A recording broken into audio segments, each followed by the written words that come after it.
So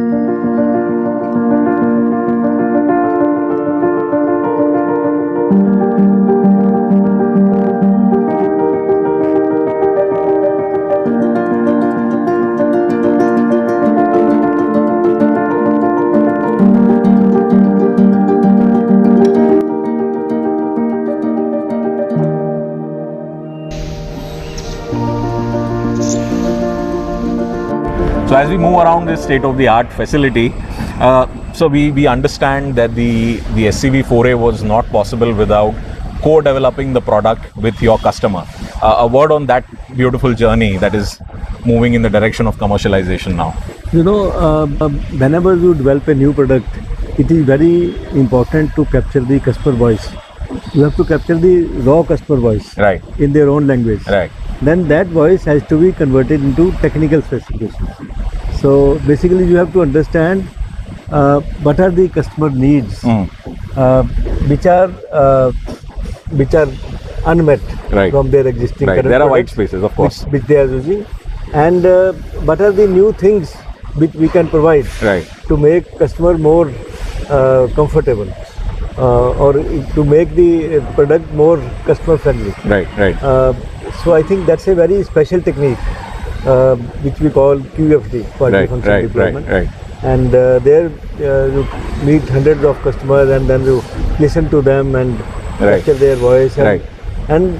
and that's why we call it co-created with Right. customers. Right. So Right. therefore, this entire product design has been done after listening the customers. Right. On a lighter note, you've pioneered certain technologies. You've pioneered benchmarking manufacturing practices, and now here you are as a challenger brand in the SCV space. What do you prefer more? Excitement of being a pioneer, excitement of being a challenger brand? No, I think the excitement is that we are getting into a very large market. Right. I think that is the fundamental thing. Right. The market size in this category of vehicles Yes. is more than 3 lakhs. Right. And this I market, think close to 3.5 lakhs.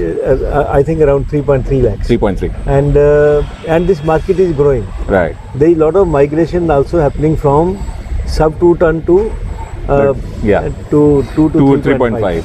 We've recently coined the term. This is a very this segment is at a very sweet spot. Right. Right. Because this is very optimum vehicle for the city transportation and also last mile Right. delivery. Right. Since you know the Siam nomenclature, would it be right to call it an SCV pickup? Because it combines the best of both. It's an SCV pickup, right? SCV pickup, Right. yes. Right. Please continue. So therefore, I think we are very, very excited Right. Right. to be part of this segment. Right. And I don't believe in calling challenger brands or any such things. Yes. Of course, we will have to compete Right. with the existing people. There are very strong players. So with all due respect to them, Right. we'll have to serve the customers Right. in a better manner, so that the customers start buying our products. Right, right. Now, of course, in the backdrop, we have these fantastic creatures working. We understand that the cab is the production of the cab, the assembly of the cab is quite highly automated, and perhaps 60% plus is automated. You can tell us a little more about the quality benchmarking, the output, and the role of deep automation with IoT 4.0. Look, for any new product, of course, the main thing is the driveline is the fundamental. That is the main Yes, that's the part heart of the vehicle. Yes. And but the cabin plays the very important part from the aesthetics point of view. Yes. And also the safety and also the driver comfort. Right. Therefore, this is extremely important part of the vehicle. When we say there is a new vehicle coming in, I think people see it with respect to, is it the new cabin? Okay. So the cabin is, and it also calls for a lot of investments, Right. because you have to invest in stampings, you have to invest in this new VIW line. Right. Right. So it's a high investment, Right. part of the vehicle. Right. And of course, you're giving the first impression and a lasting one. And the second thing, here in this line we have put 16 robots. Okay. And now the pertinent question is, why we do it with robots? Yes. Why can't we do it manually? Right.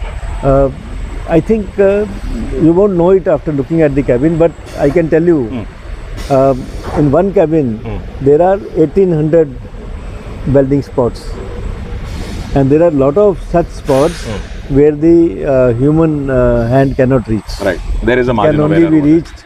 By It the can only be reached by the robos. if you want to provide a Product of that quality. better quality and better Right. reliability. Right. Right. And another special feature of this line is we have used special technology here, welding technology, so that the welding sparks don't fly out. If Okay. you look at then when the welding is happening, you don't see the sparks going out. Yes, that is a common Yes. thing we've seen at plants. Yeah. And it is because of the MFDC technology. Okay. So that technology ensures that the sparks remain in a very localized area. Right. And otherwise, when you go to any traditional weld shop, you Yes, see it's very common to see the lot sparks of flying. Sparks flying. Right. But here you don't see any sparks flying. Right. Right. Right. So Those are the kind of minute these are details the you paid state of- attention and to. then there is complete tracing of each and every manufacturing activity. We Right. call it genealogy. Right. So industry 4, that is Yes. part of the industry 4.0. So we have complete track of each and everything. If anything goes wrong in the It's market, recorded. we can trace that back to the actual manufacturing, that who was there, You can when was pinpoint the it fault. manufactured, why it happened. So we will have complete records. Right. Complete right, genealogy. Right. With such kind of automation, I'm tempted to ask, manufacturing is all about monitoring metrics. You look at the lead time, you look at the quality of the product, the fault finding, the return ratios or the recalls. How much of an impact has this kind of modern technology, played a role over there? No, fundamentally, this produces defect-free cabins. Right. Right. So I So think the, typically, your first yeah. yield product would yeah, go yeah, without. basically the first time right. Right. you Right. can say. So that kind of a difference it has made. Right. Right. And how Capex Rework- intensive is re- this? Rework is not there. Right, basically. right. How Capex intensive is this compared to a traditional line, for example, the other lines that you might have? Like this BIW line, the investment is largely there, as I mentioned, in the stampings. Okay, So where the toolings are very right. Those are important. expensive. And you have to invest in those toolings. And those stampings are not done here. Okay, Stampings are done outside with an ancillary. okay, And they supply us the stamping, the panels, stamped panels, and then those are welded here. right, So here the investment is in the weld shop, Okay. or which we call VIW line. right, right. And so both the investments put together, the stamping and the weld line, it's quite sizable. Okay. You can say maybe around 200 crores or around that. Okay. And what would be the specific? This is the 200 crores is for the entire tooling or just for your SCV for it? No, only for this. Only for this. the LMD you line. can say the LMD line, SCV line As a whole. for the panels and for the weld shop. Right. And for the And overall, would you be able to describe the assembly model, a line model that you're following? For the simple reason, we've graduated from the days of fish assembly line. We've seen sub-assemblies being fed. There was a time when just-in-time was right. Then came the just-in-case time. Where are we today with such advancements? No, here we have used a totally new concept. Okay. Which is? In this factory, there is no store in house. Okay. We don't have store. Okay. We are getting just-in-time supplies on the line Okay.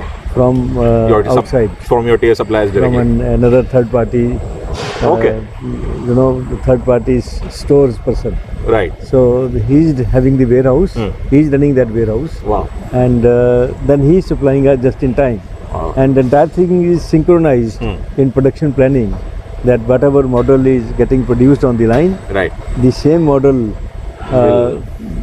parts You are or the stocking it. sub-assembled Right. parts, they come on the line Right. in the sequence. Right. And that entire thing is synchronized with the very, very, you can say, advanced PPC, production planning and Okay. control. Okay. And so therefore this is if you can see on the assembly line or in this factory, you will not find any store. Right. Now, with such efficiencies in place, the natural organic question is, what is the level of localization, digitization, mechanization, and overall your plant and asset utilization? Localization will be almost 100%. Okay. So except for some of the electronics things which are still not semiconductors, and some of those things which which are just coming organically now. which come from outside. Other than that, everything is done indigenously, and that development has been done by our teams, and it is all developed in India with our various suppliers. Overall mechanization levels would be at what level?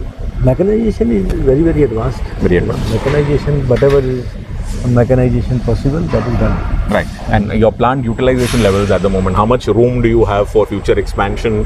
What are the shifts you are operating in currently? Initially, we are going to set up the capacity for maybe 40 to 50,000 units for small commercial vehicle. Okay. But that can be extended very easily.